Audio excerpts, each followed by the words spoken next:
Hello and welcome to this video about the dungeon descent in Bloodline. First of all, thank you for the positive feedback on my previous videos. Yes, I'm obviously easily satisfied. Just a very few positive comments and a handful of subscribers make me happy. But yes, it does. I love playing this game because of the strategic element, looking for good strategies, understanding and working the mechanics of the game to my advantage. But maybe more than that, I like being a part of a community. So if I can share my thoughts and tips, and if they are of help and interest, then I love that too. So you see, I'm hooked. As long as I'm being listened to, I might never stop talking. But now let's start and see if I can actually be of some help with a dungeon descent. I will make a reset for you, but let's first have a look at the relics I have collected during my last go. So you see, we start with the basics, which many of you might know already, but they need to be said before we continue. The by far best relic you can get is this Potion of Rage. When the battle starts, all champions gain additional 1000 energy. This means that you pretty much start every match with all your champions doing their ultimates, and that's very helpful, of course. So definitely the strongest of all relics. And if you are at a level where you have difficulties to get far in the dungeon descent, then try to just do the first level and either get this potion or reset and try again and only continue if you have it. Of course, this can be a little bit annoying and take some time, but this will definitely help. Okay, so I guess, yeah, this is my first tip, and if it helped even one or two of you, I'm still happy. But now let's finish up with the relics. Good to go with this Potion of Rage. Together with this Potion of Rage is another relic, this one here. Energy Gem. When a friendly champion casts an ultimate skill, recovers 100% energy within 5 seconds. So you can make sure that after the match started, you have one ultimate, and not more than 5 seconds you will have the next one. Of course, if you never know when you get this energy gem as well. So if you have enough of these crystal scepters, increasing the recovery rate of mage champions, at least your mage champions might be to their second ultimate in even less than 5 seconds.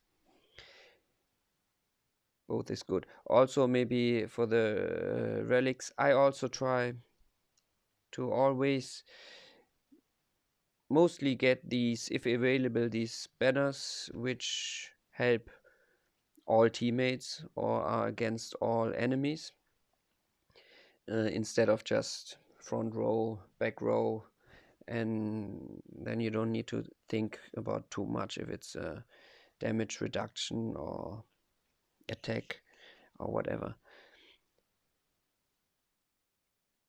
This one, those are also good if you have a lot of mages then or marksmen, which makes sense. Then this is also very good.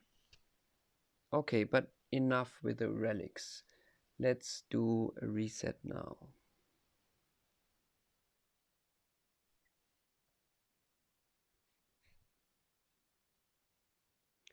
So, of course, you just choose your main team now. And who am I to know which ones are your best? But more importantly, I think you should first find an answer to the question, do you mainly want to use your main team, or should you better just rely on the champions we get along the way? First of all, it depends on your champions, but uh, more than that on the vigor you have on your champions, actually. Because a long time ago, maybe a month or two before vigor was in the game, then those champions you got along the way are much stronger than, or probably much stronger than the ones you had, because they had a lot of, I think, 13 stars or 15 stars. I don't remember. We may see very soon, but they have many stars.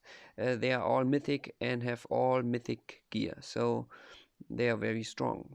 But if you have your main team with champions, even vigor level 15 and up, they are probably much stronger than the ones you get on the way. So you need a team that you keep on using on the long run anyway.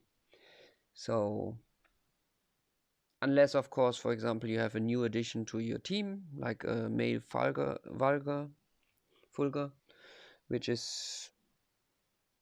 which doesn't have vigor yet, so then you could use the better version you get during the game. But even better would, of course, be if you just give him some vigor. And I know it's not as easy as it has been before, but it's still possible. And I made a video on that as well. So if you, when putting vigor on your champion, your Fulgur or whatever champion, and you see that of the 3 stats, constitution, strength, and fortitude, any one of them or 2 of them only gets 0 to 0 upgraded, then you might want to watch that video I made, because there I did explain how you can fix that. Okay, but now we just choose the team. In my case would be this one.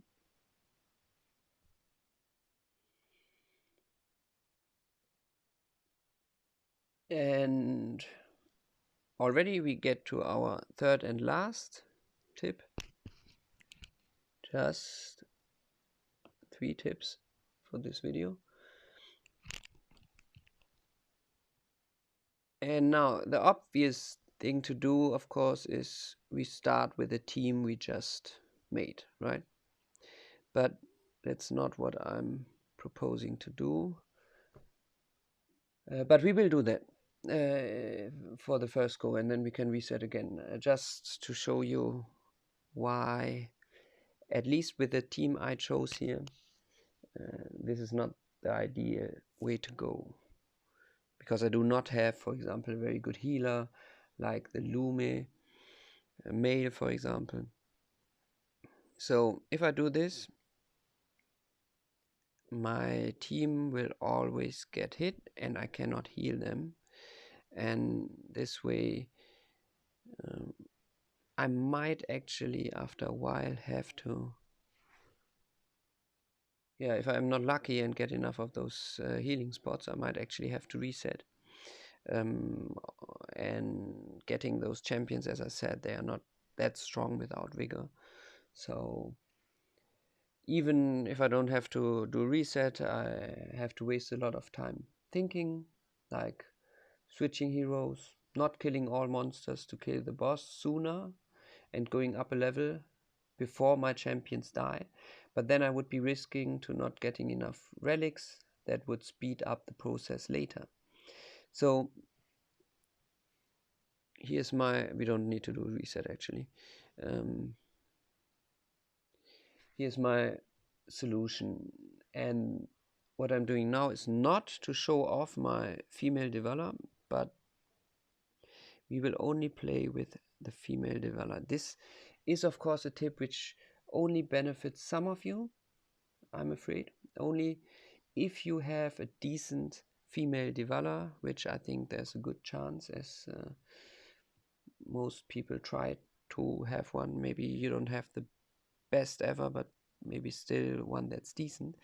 Then you should at least have no problem to win the first matches in the first few levels or so. I can actually go up to, with this female developer, I think 7 levels without her dying, unless I'm unlucky.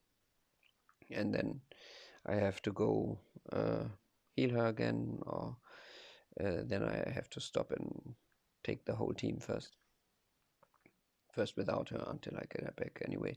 But normally it doesn't go that far, and I can go play with the whole team. So in the end we will play with the whole team, of course.